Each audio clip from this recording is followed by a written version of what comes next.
Hi hello guys, very good morning. ಎಲ್ಲರೂ ಹೇಗಿದ್ದೀರಾ? I hope ಎಲ್ಲರೂ ಚೆನ್ನಾಗಿದ್ದೀರಾ ಅಂತ ಅಂದ್ಕೊಂಡಿದ್ದೀನಿ. ನಾನು ಕೂಡ ತುಂಬ ಚೆನ್ನಾಗಿದ್ದೀನಿ ಅಂತ ಹೇಳ್ತಾ welcome back to Lakshmi Lokesh YouTube channel guys. ಇವತ್ತು ವ್ಲಾಗ್ ಸ್ಟಾರ್ಟ್ ಮಾಡ್ತಾರೋ ಟೈಮಿಂಗ್ಸ್ ಬಂದು 12 ಗಂಟೆ ಆಗಿದೆ ಈಗ ಆಲ್ರೆಡಿ.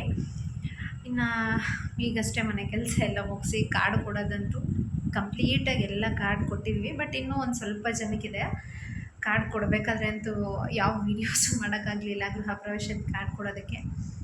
ಆಲ್ಮೋಸ್ಟ್ ಇನ್ನೊಂದು 20 ಜನಕ್ಕೆ ಬಾಕಿ ಇದ್ದಾರೆ. ಅದೆಲ್ಲ ಇಲ್ಲಿ ಕೊಡೋದೆ. ಇವತ್ತಿಗೆ ಮುಗಿಸಿದ್ರೆ ಇನ್ನು ನಾಳೆಯಿಂದ ಫುಲ್ಲು ಮನೆ ಹತ್ರನೇ ಎಲ್ಲ ಕೆಲಸ ಇರುತ್ತೆ.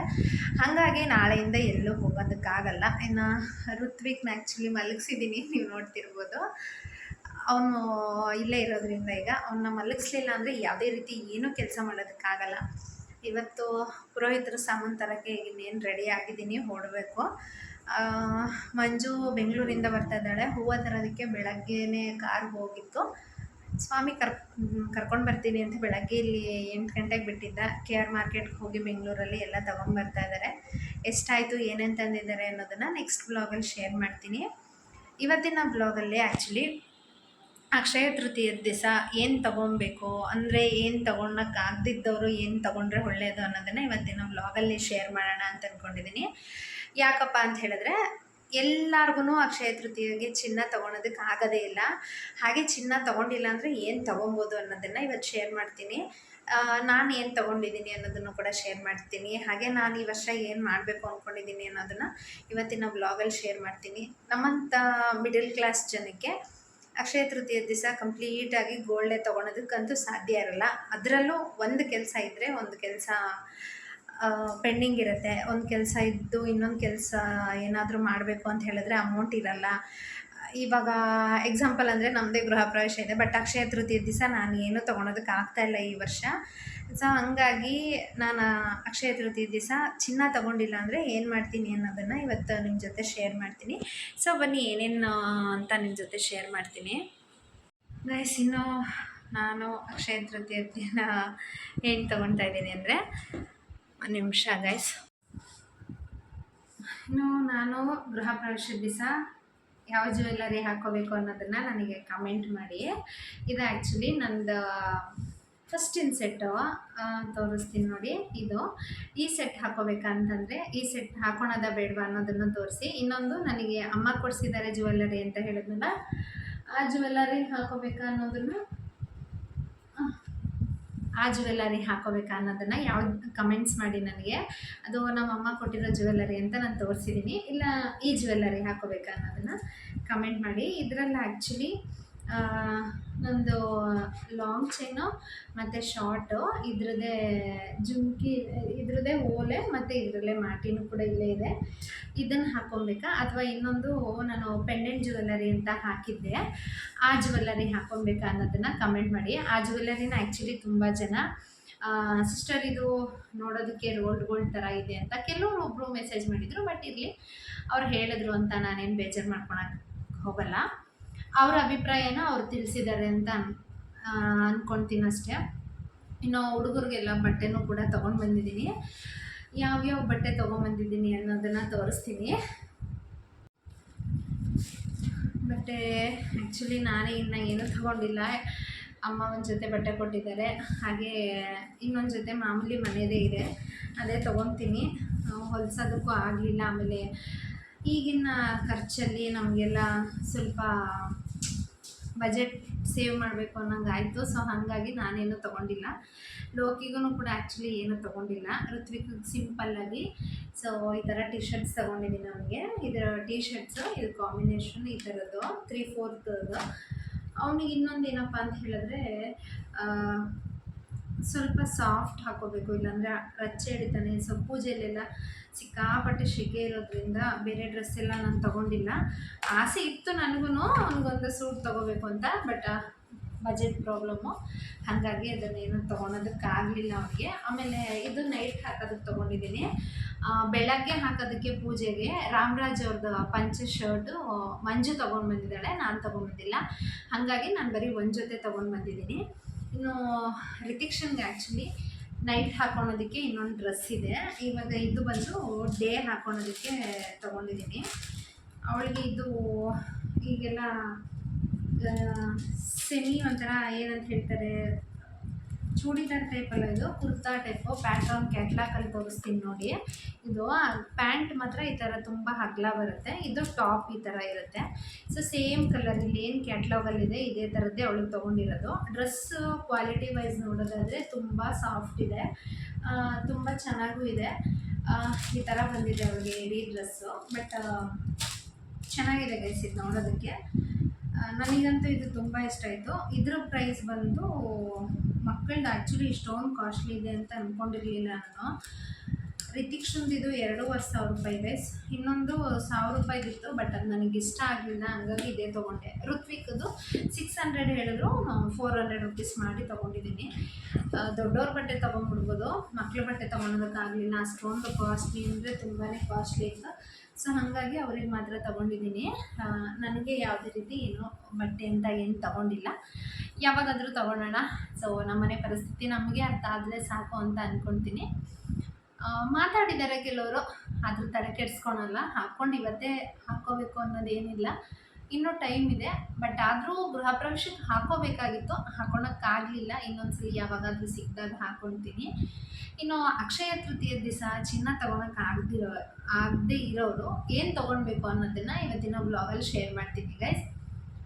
ಮೊದಲನೇದಾಗಿ ಚಿನ್ನ ನಮಗೆ ತೊಗೊಳೋದಕ್ಕೆ ಆಗಲ್ಲ ಅಂತ ಅನ್ನೋರು ಫ್ರೆಶ್ ಆಗಿ ಒಂದು ಪ್ಯಾಕೆಟು ಉಪ್ಪನ್ನ ತೊಗೊಂಬರ್ಬೋದು ನೀವು ಅಕ್ಷಯ ತೃತೀಯ ದಿವಸನೇ. ಆಮೇಲೆ ಅಕ್ಷಯ ತೃತೀಯ ತುಂಬ ಜನಕ್ಕೆ ಕನ್ಫ್ಯೂಸ್ ಇದೆ, ಸಂಡೇನಾ ಮಂಡೇನಾ ಅಂತ. ಭಾನುವಾರ ಸ್ಟಾರ್ಟ್ ಆಗಿ ಸೋಮವಾರಕ್ಕೆ ಮುಗಿಯುತ್ತೆ. ಸೊ ಹಾಗಾಗಿ 2 ದಿವಸನೂ ಮಾಡ್ತಾರೆ. ನಾವು ಮಾಡ್ತಾ ಇರೋದು ಗೃಹ ಪ್ರವೇಶ ಸೋಮವಾರನೇ ಇಟ್ಕೊಂಡಿದ್ದೀವಿ. ಸೊ ಸೋಮವಾರ ಮಾಡೋದು, ಭಾನುವಾರ ಮಾಡ್ಬೋದು, ಎರಡೂ ನಿಮಗೆ ಬಿಟ್ಟಿದ್ದೆ. ಭಾನುವಾರ ಸ್ಟಾರ್ಟ್ ಆಗಿ ಸೋಮವಾರಕ್ಕೆ ಮುಗಿತಾ ಇದೆ ಅಕ್ಷಯ ತೃತೀಯ. ಮೊದಲನೇದಾಗಿ ಚಿನ್ನ ತೊಗೊಳಕ್ಕಾಗಿಲ್ಲ ಅಂದರೆ ಒಂದು ಪ್ಯಾಕೆಟು ಉಪ್ಪು ತೊಗೊಳ್ಳಿ.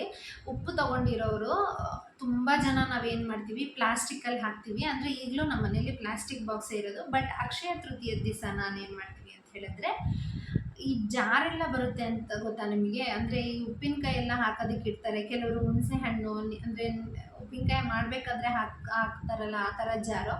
ಆ ಥರ ಜಾರಲ್ಲಿ ಕಲ್ಲುಪ್ಪನ್ನ ಹಾಕಿ ಮನೇಲಿ ಅಡುಗೆ ಮನೇಲಿ ಇಡಿ, ತುಂಬ ಅಂದರೆ ತುಂಬಾ ಒಳ್ಳೆಯದಾಗುತ್ತೆ. ಆಮೇಲೆ ದೇವರ ಸಾಮಗ್ರಿಗಳು ಯಾವುದೇ ಆದ್ರೂ ಕೂಡ ಅಕ್ಷಯ ತೃತೀಯ ದಿನ ತರ್ಬೋದು. ಅಂದರೆ ಅಕ್ಷಯ ತೃತೀಯ ಅಂದರೆ ಚಿನ್ನ ತಂದರೆ ಲಕ್ಷ್ಮೀ ಪ್ರಿಯರಾಗಿರ್ತಾರೆ. ಸೊ ಲಕ್ಷ್ಮಿ ತುಂಬ ಶ್ರೇಷ್ಠವಾದದ್ದು, ಲಕ್ಷ್ಮಿಗೆ ಇಷ್ಟ ಅನ್ನೋ ಸಂಕೇತದಲ್ಲಿ ನಾವು ಚಿನ್ನನ ತೊಗೊಂಡು ಬರ್ತೀವಿ. ಬಟ್ ಆದರೆ ತಗೊಳಕ್ಕಾಗಲ್ಲ ಅನ್ನೋರು ಏನಾದರೂ ಒಂದು ಆಗುತ್ತೆ ನಿಮ್ಮ ಕೈಯಲ್ಲಿ ಅಂತ ಹೇಳಿದ್ರೆ ಒಂದು ಮೂಗ್ಬಟ್ಟನಾದರೂ ತೊಗೊಂಬರ್ತಾರೆ. ಬಟ್ ಕೆಲವೊಂದ್ಸಲಿ ಅದನ್ನು ಕೂಡ ತರೋ ಪರಿಸ್ಥಿತಿ ಇರಲ್ಲ. ಆಗ ಏನು ಮಾಡಬೇಕು ಅಂತ ಹೇಳಿದ್ರೆ, ಮಣ್ಣಿನ ಮಡಿಕೆ ಆಗಿರ್ಬೋದು, ದೀಪ ಹಚ್ತೀವಲ್ವ ಮನೇಲಿ ಪೂಜೆ ಮಾಡೋದಕ್ಕೆ ಅಂತ ಹೇಳಿ ನಾವು ಮಣ್ಣಿನ ಮಡಿಕೆಯಲ್ಲೇ ಹಚ್ತಾ ಇರ್ತೀವಿ. ಅಂದರೆ ಮಾಮೂಲಿ ಮನೇಲಿ ದೀಪ ಇರುತ್ತೆ, ಬಟ್ ಅಕ್ಷಯ ತೃತೀಯ ದಿವಸ ಮಣ್ಣಿನ ಮಡಿಕೆ ತೊಗೊಂಡ್ಬರ್ಬೋದು. ಅಂದರೆ ದೀಪ ಹಚ್ತೀವಲ್ಲ ಚಿಕ್ಕದು, ಆ ಥರದ್ರಲ್ಲಿ ತಂದು ಹಚ್ಬೋದು. ಲಕ್ಷ್ಮಿಗೆ ಏನೇನು ಇಷ್ಟ ಆಗುತ್ತೋ ಆ ಥರ ತರ್ಬೋದು. ಅಂದರೆ ಹತ್ತಿಲೆಲ್ಲ ಮಾಡಿರ್ತಾರೆ, ಲಕ್ಷ್ಮಿಗೆ ಹಾರ ಥರ ಹಾಕ್ತೀವಲ್ವ ಅದನ್ನು ಆಗಿರ್ಬೋದು. ಗೆಜ್ಜೆ ಅಂತ ಹೇಳ್ತಾರಲ್ಲ, ಹತ್ತಿ ಗೆಜ್ಜೆ, ಅದನ್ನು ತೊಗೊಂಡು ಬರ್ಬೋದು. ಆಮೇಲೆ ಲಕ್ಷ್ಮಿಗೆ ತುಂಬ ಇಷ್ಟವಾದದ್ದು ನಾಣ್ಯಗಳು, ನಾಣ್ಯ ಇಟ್ಟು ಪೂಜೆ ಮಾಡ್ಬೋದು. ನಾಣ್ಯ ಅಂದರೆ ಕೆಲವೊಬ್ರಿಗೆ ಗೊತ್ತಾಗಿರಲ್ಲ, ಕಾಯಿನ್ಸ್ ಇರುತ್ತಲ್ವ ಮನೇಲಿ, ಚಿಲ್ಲರೆ ಕಾಯಿನ್ಸ್ ಇದ್ದೇ ಇರುತ್ತೆ. ನಿಮ್ಮ ಕೈಯಲ್ಲಿ ಎಷ್ಟಾಗುತ್ತೋ ಅಷ್ಟು 10 ರೂಪಾಯಿ ಆಗಿರ್ಬೋದು, ಅಥವಾ 5 ರೂಪಾಯಿ ಆಗಿರ್ಬೋದು, ಅಥವಾ ಒಂದು 2 ರೂಪಾಯಿ ಕೂಡ ಆಗಿರ್ಬೋದು. ನಮ್ಮ ಅನುಗುಣವಾಗಿ ನಮಗೆ ಎಷ್ಟಾಗುತ್ತೋ ಅಷ್ಟು ಇಟ್ಟು ನಾವು ಪೂಜೆ ಮಾಡೋದ್ರಿಂದ ನಿಜವಾಗ್ಲೂ ತುಂಬಾ ಒಳ್ಳೆಯದಾಗುತ್ತೆ. ಅಂದರೆ ಚಿನ್ನ ಲಕ್ಷ್ಮಿಗೆ ಇಷ್ಟ ಆಗಿರ್ಬೋದು, ಅಥವಾ ನಮ್ಮ ಕೈಯಲ್ಲಿ ತರೋಕ್ಕಾಗಲ್ಲ ಅಂದರೆ ಲಕ್ಷ್ಮಿಗೆ ಏನೇನು ಇಷ್ಟ ಆಗುತ್ತೆ ಅದನ್ನೆಲ್ಲ ನಾವು ಇಡ್ಬೋದು. ಅಂಗಡಿಯಿಂದ ತಂದು ಇಡೋಕ್ಕಾಗುತ್ತೆ ಆಗಲ್ಲ ಅನ್ನೋರು ಕೂಡ ಇವಾಗ ಕೆಲವೊಬ್ಬರು ಹೇಳ್ತಾ ಇರ್ತಾರೆ, ಏನೋ ಮಾಡೋಕ್ಕಾಗಲ್ಲ ಅನ್ನೋರು ಏನು ಮಾಡ್ಬೋದು ಅಂತ ಹೇಳಿ. ಮನೇಲಂತೂ ಅರಶಿನ ಕುಂಕುಮ ಅನ್ನೋದು ಇದ್ದೇ ಇರುತ್ತೆ ಅಲ್ವಾ. ಸೊ ಲಕ್ಷ್ಮಿಗೆ ಆದಷ್ಟು ಫ್ರೆಶ್ ಆಗಿರೋ ಅರಿಶಿನ ಕುಂಕುಮನೇ ತಂದು ಪೂಜೆ ಮಾಡಿ, ನಿಜವಾಗ್ಲೂ ತುಂಬಾ ಒಳ್ಳೆಯದಾಗುತ್ತೆ. ಇದು ನಮಗೂ ಕೂಡ ಎಕ್ಸ್ಪೀರಿಯೆನ್ಸ್ ತುಂಬ ಚೆನ್ನಾಗಾಗಿದೆ. ಈ ವರ್ಷ ನಮ್ಮದು ಅವತ್ತೇ ಗೃಹ ಪ್ರವೇಶ ಇರೋದ್ರಿಂದ ಅಷ್ಟೆಲ್ಲ ಮಾಡೋಕ್ಕಾಗುತ್ತೋ ಇಲ್ವೋ ನನಗೂ ಗೊತ್ತಿಲ್ಲ. ಬಟ್ ನಾನು ಬರೀ ಮಣ್ಣಿನ ದೀಪ ತಂದು ಹಚ್ತಿದ್ದೀನಿ. ಮುಂದಿನ ವರ್ಷ ಆದರೂ ಜೋರಾಗಿ ಮಾಡೋಣ ಅಂತ ಅಂದ್ಕೊಂಡಿದ್ದೀನಿ. ನೋಡೋಣ, ಲಕ್ಷ್ಮೀ ಆಶೀರ್ವಾದ ನಮ್ಮ ಮೇಲೆ ಯಾವ ಥರ ಇರುತ್ತೋ ಅದ್ರ ಮೇಲೆ ಡಿಪೆಂಡು. ಏನೋ ತರೋಕ್ಕಾಗಲ್ಲ ಅಂತಂದರೆ ನಾನು ಹೇಳ್ದಂಗೆ ಉಪ್ಪು ಮತ್ತು ಲಕ್ಷ್ಮಿಗೆ ಇಷ್ಟ ಆಗಿದ್ದು ತೊಗೊಂಡು ಬನ್ನಿ. ಇನ್ನು ಕೆಲವರಿಗೆ ಹೊಸ ಮನೆಗೆ ಹೋಗೋರು ಇರ್ತೀರಾ ಅಥವಾ ಹಾಲು ಉಗ್ಸೋರು ಇರ್ತೀರಾ, ಬಾಡಿಗೆ ಮನೆಗೆ ಹೋಗೋರು ಇರ್ತೀರಾ ಅಂಥವ್ರು ಇದ್ರ ದಿನ ಬಸವನ ಜಯಂತಿ ದಿನ ಅಕ್ಷಯ ತೃತೀಯ ದಿನ ಅಂತೀರ. ಸೊ ಹಳ್ಳಿ ಕಡೆ ಎಲ್ಲ ಬಸವನ ಜಯಂತಿ ಅಂತಲೇ ನಾವು ಹೇಳ್ತಾ ಇರ್ತೀವಿ. ಸಿಟಿಲೆಲ್ಲ ಅಕ್ಷಯ ತೃತೀಯ ಅಂತ ಹೇಳ್ತಾರೆ. ಒಂದು ಕಣ್ಣಿಗೆ ಏನೋ ಬಿತ್ತು ಗೈಸ್. ಹಾಲು ಉಗ್ಸ್ಬೋದು. ಹೊಸ ಮನೆಗೆ ಹೋಗೋರು ಹೊಸ ಮನೆಗೆ ಹೋಗಿ ಆವತ್ತಿನ ದಿನ ಪೂಜೆ ಮಾಡೋದ್ರಿಂದ ತುಂಬಾ ಒಳ್ಳೆಯದಾಗತ್ತೆ. ಏನೂ ನಮ್ಮ ಕೈಯಲ್ಲಿ ಆಗಲ್ಲ ಅಂತ ಅಂದ್ಕೊಂಡು ನಾವೇ ಮನೇಲಿ ಕುತ್ಕೊಬಿಟ್ರೆ ನಿಜವಾಗ್ಲೂ ನಾವು ಏನೂ ಸಾಧಿಸೋದಕ್ಕಾಗಲ್ಲ. ತುಂಬ ಜನ ಹೆಣ್ಮಕ್ಳನ್ನ ನೋಡ್ತಾ ಇದ್ದೀನಿ, ಅಯ್ಯೋ ಅವ್ರು ಚಿನ್ನ ತರ್ತಾರೆ, ಅವ್ರಿಗೆ ಅಕ್ಷಯ ತೃತೀಯ ಮಾಡೋ ಕೆಪಾಸಿಟಿ ಇದೆ, ನಮಗೇನು ಇಲ್ಲ ಅಂತ ನಮಗೆ ನಾವೇ ನೆಗೆಟಿವ್ ಥಾಟ್ಸ್ನ ಅಂದ್ಕೊಂಡ್ಬಿಡ್ತೀವಿ. ಬಟ್ ನಾವು ಏನೂ ಮಾಡೋದಕ್ಕೆ ಹೋಗಲ್ಲ. ನಮಗೆ ಚಿನ್ನ ಬೇಡ, ಅಟ್ಲೀಸ್ಟ್ ಬೆಳ್ಳಿ ಖರೀದಿಸೋ ಯೋಗ್ಯತೆಯೂ ನಮಗಿಲ್ಲ ಅಂತ ಅಂದ್ಕೊಳ್ಳಿ. ಮನೇಲಿ ಪೂಜೆ ಮಾಡೋ ಯೋಗ್ಯತೆ ಅಂತೂ ದೇವ್ರು ನಮಗೆ ಕೊಟ್ಟಿರ್ತಾರೆ. ಪೂಜೆ ಮಾಡೋದ್ರಿಂದ ಯಾವುದೇ ರೀತಿ ನಾವು ಏನೂ ಕಳ್ಕೊಳಲ್ಲ. ಮನೇಲಿ ಪೂಜೆ ಮಾಡೋದಕ್ಕೂ ತುಂಬ ಸೋಂಬೇರಿತನ ಮಾಡ್ಕೊಂಡ್ಬಿಡ್ತೀರ ಕೆಲವರು. ದಯವಿಟ್ಟು ಹಂಗೆ ಮಾಡ್ಕೊಳಕ್ಕೆ ಹೋಗಬೇಡಿ. ನನಗೆ ನಮ್ಮಮ್ಮ ಒಂದು ಮಾತು ಹೇಳ್ತಾನೆ ಇರ್ತಾರೆ, ಅದು ತುಂಬ ನೆನಪಾಗುತ್ತೆ. ಲಕ್ಷ್ಮಿ ಯಾವಾಗಾದರೂ ಬರ್ತಾಳಂತೆ, ಅವಳು ಬರೋ ಟೈಮಲ್ಲಿ ನಮ್ಮ ಮನೆಗೆ ಇಂಥ ಟೈಮೇ ಬರ್ತೀನಿ ಅಂತ ಹೇಳಿ ಬರಲ್ಲ. ಅವಳು ಬಂದಾಗ ಅಡುಗೆ ಮನೆ ಮತ್ತು ಮನೇಲಿ ಮೇನ್ ಡೋರ್ ವಾಸ್ಕಲ್ ಇರುತ್ತಲ್ಲ, ಆ ವಾಸ್ಕಲ್ ಒಳಗಡೆ ಇಡಬೇಕಾದ್ರೇ ನೋಡಿಕೊಂಡು ಅದೇನಾದರೂ ಚೆನ್ನಾಗಿಲ್ಲ ಅಂತ ಹೇಳಿದ್ರೆ, ಅಥವಾ ಪೂಜೆ ಮಾಡಿದಾಗ ಅರಿಶಿನ ಕುಂಕುಮ ನಾವು ಇಟ್ಟಿಲ್ಲ ಅಂತ ಹೇಳಿದ್ರೆ ವಾಸ್ಕಲಲ್ಲಿ ಹೆಜ್ಜೆ ಇಡಬೇಕಾದ್ರೇ ಅವಳು ಹೇಳ್ತಾಂತಾಳಂತೆ, ಅಯ್ಯೋ ಇವ್ರ ಮನೇಲಿ ಕಾಲಿಡೋ ಜಾಗದಲ್ಲೇ ದರಿದ್ರ ಇದೆ, ಸೊ ನಾನು ಇವ್ರ ಮನೆಗೆ ಹೋಗಲ್ಲ ಅಂತ ಹೇಳಿ ಹೋಗ್ತಾಳಂತೆ. ಇದೆಲ್ಲ ನಂಬೋದಾ ಅಂತ ಕೆಲವ್ರು ಅಂತಾರೆ. ಅದು ಅವರವರ ಒಪಿನಿಯನ್ನು. ಬಟ್ ನಾನಂತೂ ತುಂಬ ನಂಬ್ತೀನಿ. ಅಷ್ಟು ಮಟ್ಟಿಗೆ ಈಗಿನ ಜನ್ರೇಷನಲ್ಲಿ ನಾನು 100% ನಂಬಿಲ್ಲ ಅಂತ ಹೇಳಿದ್ರು 50% ಕೆಲವೊಂದನ್ನು ನಿಜವಾಗ್ಲೂ ನಂಬ್ತೀನಿ ನಾನು. ಸೊ ಹಾಗಾಗಿ ಮನೆ ವಾಸ್ಕಲ್ಲಾಗಿರ್ಬೋದು ಅಥವಾ ನೈಟು ಮಲಗಬೇಕಾದ್ರೆ ಕಿಚನ್ ಆಗಿರ್ಬೋದು, ಇದು ಎರಡೂ ಕೂಡ ಕ್ಲೀನಾಗಿ ಇಟ್ಟೇ ಮಲ್ಕೊಳ್ಳಿ. ಯಾವಾಗಾದರೂ ನಿಮ್ಮ ಮನೆಗೆ ಲಕ್ಷ್ಮಿ ಬಂದು ತಕಾಸ್ತು ಅಂದೆ ಅಂತಾಳೆ. ಅದು ಇವತ್ತೇ ಆಗಿರ್ಬೋದು ಅಥವಾ ಮುಂದಿನ ವರ್ಷನೇ ಆಗಿರ್ಬೋದು ಅಥವಾ ಇನ್ನೊಂದು 10 ವರ್ಷನೇ ಆಗಿರ್ಬೋದು, ನಾವು ಕಾಯಬೇಕಷ್ಟೇ. ನಮ್ಮ ಕೈಯಲ್ಲೇ ಏನೂ ಮಾಡೋಕ್ಕಾಗ್ದಿರ ನಾವು ದೇವ್ರನ್ನ ಬ್ಲೇಮ್ ಮಾಡ್ತೀವಿ. ಕೆಲವರು ಅಯ್ಯೋ ನಮ್ಮಂಥವ್ರು ನಾವು ಎಷ್ಟು ದುಡಿತೀವಿ, ನಾವು ದುಡ್ಕೊಂಡು ತಿಂತೀವಿ, ನಮಗೆಲ್ಲಿ ಸಿಗುತ್ತೆ ಹಾಗೆ ಹಿಂಗೆ ಅಂತ ಮಾತಾಡ್ತೀವಿ. ನಾವೇ ಪ್ರಯತ್ನ ಪಡ್ದಿದ್ರೆ ದೇವ್ರು ಹೆಂಗೆ ತಥಾಸ್ತು ಅಂತಾನೆ ಅಲ್ವಾ. ನಾವು ಪ್ರಯತ್ನ ಪಟ್ಟರೆ ದೇವರು ಕೂಡ ಏನಾದರೂ ಕೊಡೋದು ಅನ್ನೋದು ನನ್ನ ಒಪಿನಿಯನ್ನು. ಸೊ ನಾನು ಹೇಳಿದ್ದು ನಿಮಗೆ ಇಷ್ಟ ಆಯಿತು ಅಂತ ಅನಿಸುತ್ತೆ. ಇನ್ನೊಂದ್ಸಲಿ ಹೇಳ್ತಾ ಇದ್ದೀನಿ, ಬಸವನ ಜಯಂತಿ ದಿನ ಆಗಿರ್ಬೋದು ಅಥವಾ ಅಕ್ಷಯ ತೃತೀಯ ಅಂತ ನೀವು ಹೇಳ್ತೀರಲ್ಲ, ಆ ದಿವಸನೇ ಆಗಿರ್ಬೋದು, ಏನೂ ತರೋಕ್ಕಾಗಲ್ಲ ಅಂತ ಹೇಳಿದ್ರು. ಇದಿಷ್ಟು ನಿಟ್ಟು ಯಾವುದಾದ್ರೂ ಒಂದನ್ನಾದರೂ ಇಡೀ ಕೊನೆಯದಾಗಿ ಏನೋ ತರೋಕ್ಕಾಗಲ್ಲ ಅಂತ ಹೇಳಿದ್ರೆ ಅರಿಶಿನ ಕುಂಕುಮ ಏನೊಂದು 5 ರೂಪಾಯಿಗೆ ತಂದಾದರೂ ಪೂಜೆ ಮಾಡ್ಬೋದು. ಲಕ್ಷ್ಮಿಗೆ ಏನೇನು ಪ್ರಿಯ ಆಗುತ್ತೋ ಅದರಲ್ಲಿ ಯಾವುದಾದ್ರೂ ಒಂದು ನಿಟ್ಟು ಮನೇಲಿ ಪೂಜೆ ಮಾಡಿ ಮುಂದಿನ ಅಕ್ಷಯ ತೃತೀಯದ್ರಲ್ಲಿ ಒಳಗಡೆ ನಿಮಗೆ ನಿಜವಾಗ್ಲೂ ಏನಾದರೂ ಒಳ್ಳೆಯದಾಗಿರುತ್ತೆ. ಆವಾಗ ನೀವೇ ನನಗೆ ಶೇರ್ ಮಾಡ್ತೀರಾ, ಹೌದು ಇದು ನಿಜ ಅಂತ. ಸೊ ಇವತ್ತಿನ ಬ್ಲಾಗ್ ಇಲ್ಲಿಗೆ ಮುಗಿಸ್ತಾ ಇದ್ದೀನಿ ಗೈಸ್. ವಿಡಿಯೋ ಇಷ್ಟ ಆಗಿದ್ದರೆ ಲೈಕ್ ಮಾಡಿ, ಶೇರ್ ಮಾಡಿ, ಹಾಗೆ ಇನ್ನೂ ಯಾರ್ಯಾರು ನನ್ನ ಚಾನಲ್ನ ಸಬ್ಸ್ಕ್ರೈಬ್ ಮಾಡಿಲ್ಲ ಸಬ್ಸ್ಕ್ರೈಬ್ ಮಾಡ್ಕೊಂಡು ಸಪೋರ್ಟ್ ಮಾಡಿ ಅಂತ ಕೇಳ್ತಾ ಇವತ್ತಿನ ಬ್ಲಾಗ್ ಇಲ್ಲಿಗೆ ಮುಗಿಸ್ತಾ ಇದ್ದೀನಿ. ಬಾಯ್, ಟೇಕ್ ಕೇರ್.